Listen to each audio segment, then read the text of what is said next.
17세기 교황청에 충격적인 선교 보고가 하나 들어왔습니다. 일본으로 선교를 떠났던 그 소속 페레이라라는 신부님이 그 신앙을 버리고 일본에서 그냥 일본인으로 살아가고 있다는 그런 소식이었습니다. 그 소식을 접한 많은 사람들이 놀랐는데 그 중에서도 그 페레이라 신부의 제자들이 절대 그런 일은 없을 거라면서 우리가 직접 우리 눈으로 확인해야겠다 해서 3명이 일본으로 직접 가기로 합니다. 그래서 그 사건의 진상을 확인하고자 이제 떠날 준비를 하는데 그 중에 한 명은 다른 일 때문에 가지 못하고 2명의 신부가 프란시스 가르페와 세바스티안 로드리고라고 하는 2명의 신부가 배를 타고 일본에 도착합니다. 그리고 선교 활동을 펼치면서 그 페레이라 신부의 소문에 대해서 수소문을 하고 다녔습니다. 그런데 당시 일본은 기독교에 대해서 매우 엄격하게 박해를 하던 그러한 시대였습니다. 그래서 복음을 접한 소수의 일본 사람들이 신앙생활을 순수하게 해 나가다가 일본 당국에 붙잡혀서 순교를 당하는 그런 일들이 자주 발생을 하였습니다. 근데 그 가운데 가르페라고 하는 신부는 결국 순교를 당하였고, 이제 로드리고라고 하는 신부가 많은 순자들과 함께 당국에 붙잡혀서 고문을 당하며 어려움을 겪게 되었는데, 그 로드리고 신부에게 직접 고문과 박해를 가하는 대신 그 신부가 보는 앞에서 그 신자들을 고문하는 장면을 직접 보여줍니다. 그러면서 이렇게 회유합니다. 만약 내가 신앙을 버린다고만 하면 지금 고문당하고 조금 있으면 죽게 될 저 신자들의 목숨을 살려주겠다.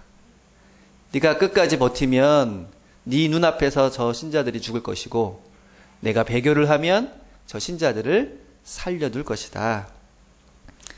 매우 영리하고 또 교묘한 방식으로 그들의 신앙을 무너뜨리려고 하는 이 일본 당국의 그 회유 앞에 많은 번민을 하던 이 로드리고 신부는 결국 결단을 합니다. 그리고 그 앞에 페레이라 신부, 자기들의 스승이었던 그 신부가 왜 배교를 했는지를 이제 이해를 하게 됩니다. 그래서 너무나도 고통스럽고 너무나도 힘든 가운데 다른 사람들의 생명을 살리기 위해서 어쩔 수 없이 그도 배교를 하는 그러한 장면이 침묵이라는 그 일본 소설가의 소설 가운데 나오는 그런 장면입니다. 이 이야기는 엔도 슈샤코라고 하는 소설가가 1966년에 발표했던 침묵이라는 소설에 나와 있는 내용입니다. 그리고 몇 년 전 우리나라에서 영화로 개봉되기도 했던 이 이야기는 카톨릭 신자였던 엔도 슈샤쿠가 그 신앙을 바탕으로 해서, 그리고 역사적인 사실을 바탕으로 해서 써 내려갔던 그런 이야기입니다. 근데 이 이야기 가운데 그리스도인들로 하여금 배교를 하도록 하는 그 일본 당국의 방식이 후미에라는 것이 있습니다. 그게 뭐냐면 동판에 예수님의 사진, 그림을 새겨놓고 그것을 발 앞에 던져놓은 다음에 그것을 밟고 지나가면 배교한 걸로 인정을 한다는 것입니다. 우리 어린이들과 함께 예배를 드려서 사진을 좀 준비했는데, 사진에 보시는 것처럼 저 예수님이 십자가를 짓고 있는 그 그림이 새겨져 있는 동판을 발 앞에 놓고 저것을 밟고 지나가면 살려주고, 만약에 주저하면 그대로 순교를 당하게 되는 그러한 일을 후미에라고 합니다. 페레이라 신부도, 그리고 로드리고라고 하는 신부도 바로 저러한 후미에라고 하는 배교 행위 앞에서 고민과 갈등을 겪다가 결국 순교당하는, 목숨을 잃어가는 신자들을 살리기 위해서 어쩔 수 없이 저 그림을 밟고 지나가는 그러한 일들을 행했습니다. 우리 개신교는 어떤 그림이나 성상 이런 것들을 별로 이렇게 중요하지 여기지 않기 때문에 저게 무슨 큰일인가 싶지만 카톨릭에서는요, 이 그림, 그리고 성물, 그리고 성상을 굉장히 중요하게 여깁니다. 그래서 그들에게는 단순한 그림이 아니라 바로 예수님을 향한 그들의 신앙 자체를 의미하기도 하는데, 그것을 밟고 지나가는 이 흉내가 얼마나 고통스러운 일인지 모릅니다. 그래서 이 역사적인 사실을 두고 이 엔도 슈자코라고 하는 소설가가 침묵이라는 소설을 통해서 그때 그들이 겪었던 그 아픔과 또 그 고통을 그렇게 써 내려갔던 것입니다. 그런데 이 로드리고 신부가 마지막에 저 동판을 밟고 지나가기 전에 극심한 갈등과 고통 속에서 번민할 때 그 소설에서는 한 음성이 그 안에서 들리는 것을 이 로드리고 신부가 듣습니다. 그 음성에는 이러한 목소리를 듣습니다. 이때 밟아도 좋다고 목판 속에 그분이 신부를 향해 말했다. 밟아도 좋다. 내 발의 아픔은 바로 내가 가장 잘 알고 있다. 밟아도 좋다. 나는 너희들에게 밟히기 위해 이 세상에 태어나 너희들의 아픔을 나눠 갖기 위해 십자가를 짊어졌던 것이다. 이렇게 해서 신부가 성화에다 발을 올려놓았을 때 아침이 왔다. 닭이 먼 곳에서 울었다. 이 소설에 보면 이런 내용이 있습니다. 이 로드리고 신부가 괴로운 마음으로 동판 위에 자기의 발을 올려놓았을 때 그때 날이 밝으면서 닭이 울었다고 하는 그 이야기를 소설에는 쓰고 있습니다. 바로 이 장면이 오늘 우리가 읽었던 성경 본문에 나와 있는 베드로의 눈물, 베드로가 예수님을 모른다고 부인했을 때 닭 울음소리를 들었던 그 장면을 그대로 연상하도록 하는 그런 내용입니다. 이 소설은 비록 그리스도인이지만 핍박과 박해를 피하기 위해서 예수님을 부인했던 연약한 인간의 모습을 다루고 있는데, 바로 이것이 이 닭이 울었다는 표현과 함께 오늘 우리가 읽었던 베드로의 예수님을 향한 부인 혹은 배신에 대한 이야기를 우리에게 다시 한번 깊이 알려주고 있습니다. 우리는 무슨 일이 있어도 예수님을 부인하지 않겠다고 했던 그 베드로가 하룻밤이 지나가기도 전에 예수님을 모른다고 3번이나 부인했던 그 모습을 보면서 베드로를 탓하기 쉽습니다. 어떻게 그렇게 금방 그 믿음이 변할 수가 있을까? 그런데 사실 이 베드로의 모습은 다른 제자들의 모습이기도 하고 또 우리들의 모습이기도 합니다. 성경에서는 이렇게 베드로가 부인하는 장면을 아주 구체적으로 나열을 하고 있는데, 먼저 베드로가 호언장담했던 14장 31절에서는 내가 주님과 함께 죽을지언정 결코 주님을 부인하지 않겠습니다. 이렇게 말하자 다른 제자들이 저희도 그렇습니다. 저희도 그렇게 부인하지 않겠습니다. 라고 장담하는 장면이 나옵니다. 그런데 그 14장이 끝나기도 전에 66절부터 시작되는 그 구절에서 보면 베드로가 예수님을 3번 부인하는 장면을 아주 자세하게 기록을 하고 있습니다. 68절에 보면 베드로가 부인하여 이르되 나는 내가 말하는 것이 무엇인지 알지도 못하고 깨닫지도 못한다 하며 모른 척하고 있습니다. 70절에 이르러서는 또 예수님을 부인합니다. 71절에서도 더 나아가서 베드로가 저주하며 맹세하되 나는 너희가 말하는 이 사람을 알지 못하노라. 저주하여 맹세했다는 말은 뭐냐면, 만약 내가 이 사람을 모른다고 했는데 이 사람을 알면 하나님이 나에게 벌을 내리셔도 좋다라는 것이 저주하여 맹세하는 겁니다. 하나님께 맹세하는데 나는 예수님을 모릅니다. 자, 이 맹세는 어떤 맹세입니까? 잘못된 맹세며 거짓 맹세이지만 스스로가 스스로에게 화를 자초하는 그런 어리석은 맹세를 베드로가 하고 있습니다. 이렇게 3번씩이나 예수님을 모른다고 베드로가 부인한 것은 베드로가 예수님의 제자로서 철저하게 실패했다는 것을 보여줍니다. 예수님을 따르는 자로서, 예수님의 제자로서의 그의 사명과 그의 삶이 완전히 무너져 내렸다는 것을 보여주고 있습니다. 그런데 베드로가 이렇게 3번씩이나 예수님을 모른다라고 부인했던 이 장면은 그 앞에 예수님이 겟세마네 동산에서 하나님께 기도할 때 3번씩이나 하나님 제 뜻대로 마시고 하나님의 원대로 하옵소서 라고 철저하게 하나님께 모든 것을 내맡겼던 예수님의 기도에 아주 슬플 정도로 대조적인 장면입니다. 예수님은 자기의 목숨까지도 내려놓고 하나님을 끝까지 인정하고 있는 3번의 기도를 드렸습니다. 그런데 그 장면이 지나자마자 베드로는 예수님을 모른다고 3번씩이나 부인하는 장면이 나란히 겹쳐지고 있는 것입니다.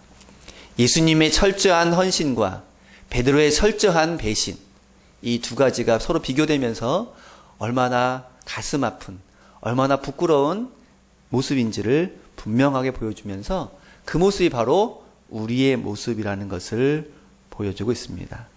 바로 그때 닭 우는 소리가 들립니다. 베드로는 그 소리를 듣고 그제서야 정신을 차리고 예수님께서 하셨던 말씀을 떠올립니다. 내가 진실로 내게 이르노니 오늘 닭이 2번 울기 전에 내가 나를 3번 부인하리라. 이 말씀이 생각난 베드로는 정말 폭풍 같은 눈물을 흘리면서 후회하고 또 후회했지만 마치 쏟아진 물을 담을 수 없는 것처럼 수습할 수 없는 자신의 그러한 잘못과 또 예수님에 대한 그러한 죄송함, 그 마음이 다 담긴 상태로 그저 눈물만 흘릴 뿐이었습니다. 닭의 울음과 베드로의 울음, 이것이 묘하게 겹쳐지면서 이 장면은 마가복음에서 가장 슬픈 장면 중에 한 장면으로 우리에게 다가옵니다. 그런데 누가복음을 보면요, 바로 이 장면을 예수님께서 바라보셨다라고 되어 있습니다.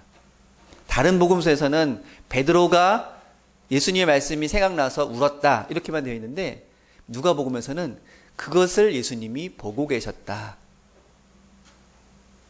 베드로도 슬플 뿐만 아니라 그 장면을 바라보고 계시는 예수님의 마음도 메어지는 그런 슬픈 모습이 아닐 수가 없습니다.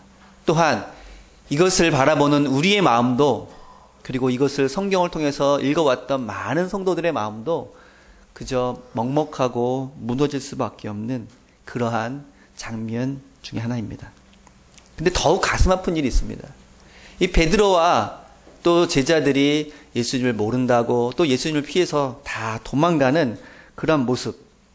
그러니까 베드로뿐만이 아니라 베드로만 만약 그랬다면 다른 제자는 괜찮겠지 하는 위로를 얻을 수 있지만 성경을 우리가 읽었던 모습을 보면 다른 제자들이 다 예수님을 버렸다.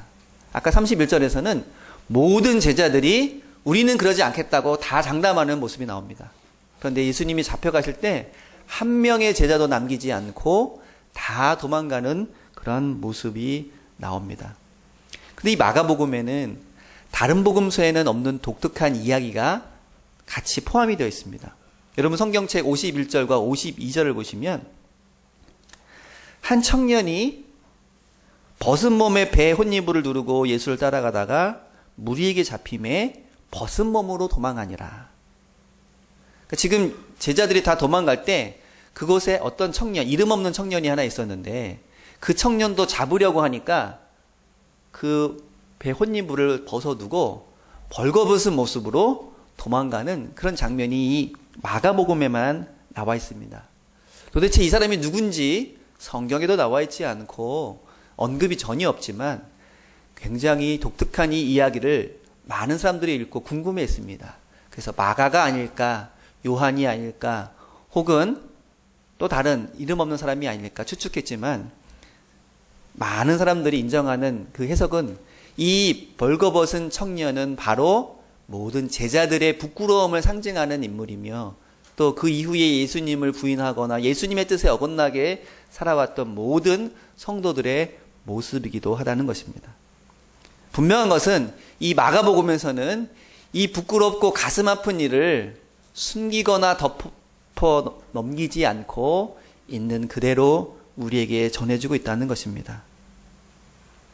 오히려 너무 가슴이 아프기 때문에, 너무 부끄럽기 때문에 그들은 잊지 않고 기억하기로 결단합니다.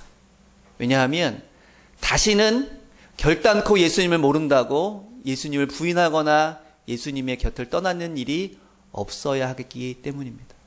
그리고 이 성경을 읽는 초대교회 성도들은 저 때보다도 더 큰 고통과 박해 상황 속에서 어떤 경우에도 예수님을 떠나지 않겠다고 이 말씀을 읽으면서 이 부끄럽고 가슴 아픈 장면을 그들이 함께 읽으면서 우리에게 또다시 이와 같은 일이 일어난다 하더라도 우리는 예수님의 곁을 떠나지 않겠다고, 그것은 제자들이 했던 호언장담이 아니라 그 부끄러움과 가슴 아픔을 경험하며 결단했던 그러한 그들의 마음이기도 했습니다. 예수님은 이렇게 겟세마네 동산에서 붙잡히시면서 이제 고난과 십자가의 길을 실제로 걸어가기 시작했습니다. 그런데 그러한 예수님의 뜻을 이해하지 못했던 제자들은 그때까지는 예수님과 같이 길을 걸어왔지만 그때부터 예수님과 다른 길을 걸어가게 됩니다. 예수님을 부인하는 길, 예수님을 떠나는 길을 걸어갑니다. 그런데 한 번 떠난 길은 시간이 갈수록 더 벌어져서 회복할 수 없는 그 아픔인데, 여기에 이제 그 제자들이 회복할 수 있는 기회를 마가복음에서는 언급을 하고 있습니다. 14장 27절에 보면 예수님이 이미 제자들이 다 떠나버릴 것을 알고 계셨습니다. 너희들이 다 나를 두고 떠나게 될 것이다. 이미 예수님은 마음에 준비를 하고 계셨습니다. 그런데 그들에게 다시 한번 기회를 주시는 말씀을 하십니다. 14장 28절에 보면 그러나 내가 살아난 후에는 갈릴리에 너희보다 먼저 가 있으리라. 이 말씀은 내가 먼저 가 있겠다. 이 말씀은 너희들이 나를 만나려거든 갈릴리에 와서 만날 수 있을 것이다. 이미 다른 길을 떠나버렸던 제자들, 그래서 그 후에는 결코 예수님과 다시 만날 수 없는 제자들이었지만 예수님은 그들에게 한 번의 기회를 더 허락하셨던 것입니다. 내가 부활한 이후에 갈릴리로 먼저 가 있겠다. 나와 다른 길을 떠나서 나와 멀어졌던 너희들이지만 내가 부활한 이후에 갈릴리로 돌아오면 다시 나를 만나게 될 것이다. 다시 하나님의 나라의 일꾼이 될 것이다. 다시 그 사역을 감당할 수 있을 것이다 라는 그 말씀을 해주셨습니다. 물론 제자들은 대수롭지 않게 이 말씀을 넘깁니다. 아마 머릿속에 이미 까맣게 잊어버렸을지도 모릅니다. 하지만 내가 먼저 갈릴리로 가 있겠다고 하는 이 말씀은 마가복음에서 가장 중요한 예수의 말씀 가운데 하나이고, 그 이후에 마가복음에서 실패한 제자들이 다시 그들의 믿음을 회복하는 데 가장 중요한 단서를 제공하는 말씀이기도 합니다. 여러분, 이 말씀을 잘 기억하셨다가 부활 이후의 예수님의 모습과 한번 함께 나눌 수 있기를 바랍니다. 그런데 제자들이 예수님의 곁을 떠나서 멀리 나아갔다가 다시 갈릴리로 돌아오게 되는 그 터닝 포인트에, 그 전환점이 한 가지 있습니다. 그것은 바로 베드로의 눈물입니다. 그 전까지 예수님을 이해하지도 못하고 예수님의 곁을 떠났던 베드로, 오히려 예수님이 하신 말씀을 그게 무슨 이야기냐고, 저는 절대 그런 일이 없다고 때로는 무시하기도 하고 때로는 거역하기도 했던 그 베드로가, 예수님과 점점 멀어졌던 그 베드로가 다시 예수님을 향해서 방향을 전환하는 그 첫 걸음은 바로 베드로의 눈물이었습니다.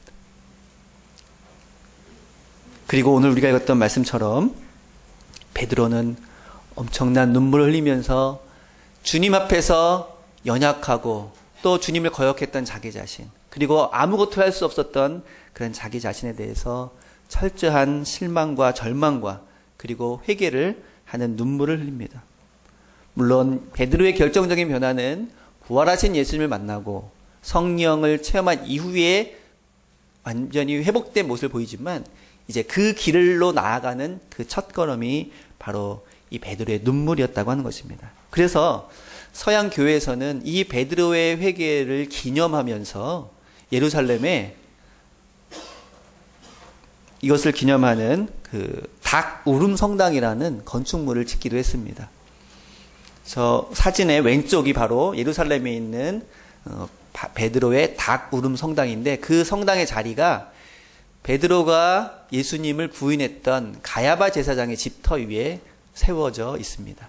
그리고 서양 교회에서는 십자가와 함께 교회 곳곳마다 저 닭의 모양을 그림으로 혹은 조각으로 세워놓고 베드로의 그 잘못과 그리고 베드로의 회개를 늘 기억하려고 하는 그들의 모습이 담겨져 있습니다. 바로 여기에서부터 교회의 그러한 모습이 이제 보여지기 시작하였고, 그리고 베드로의 변화가 시작되는 그런 첫 걸음이기 때문입니다.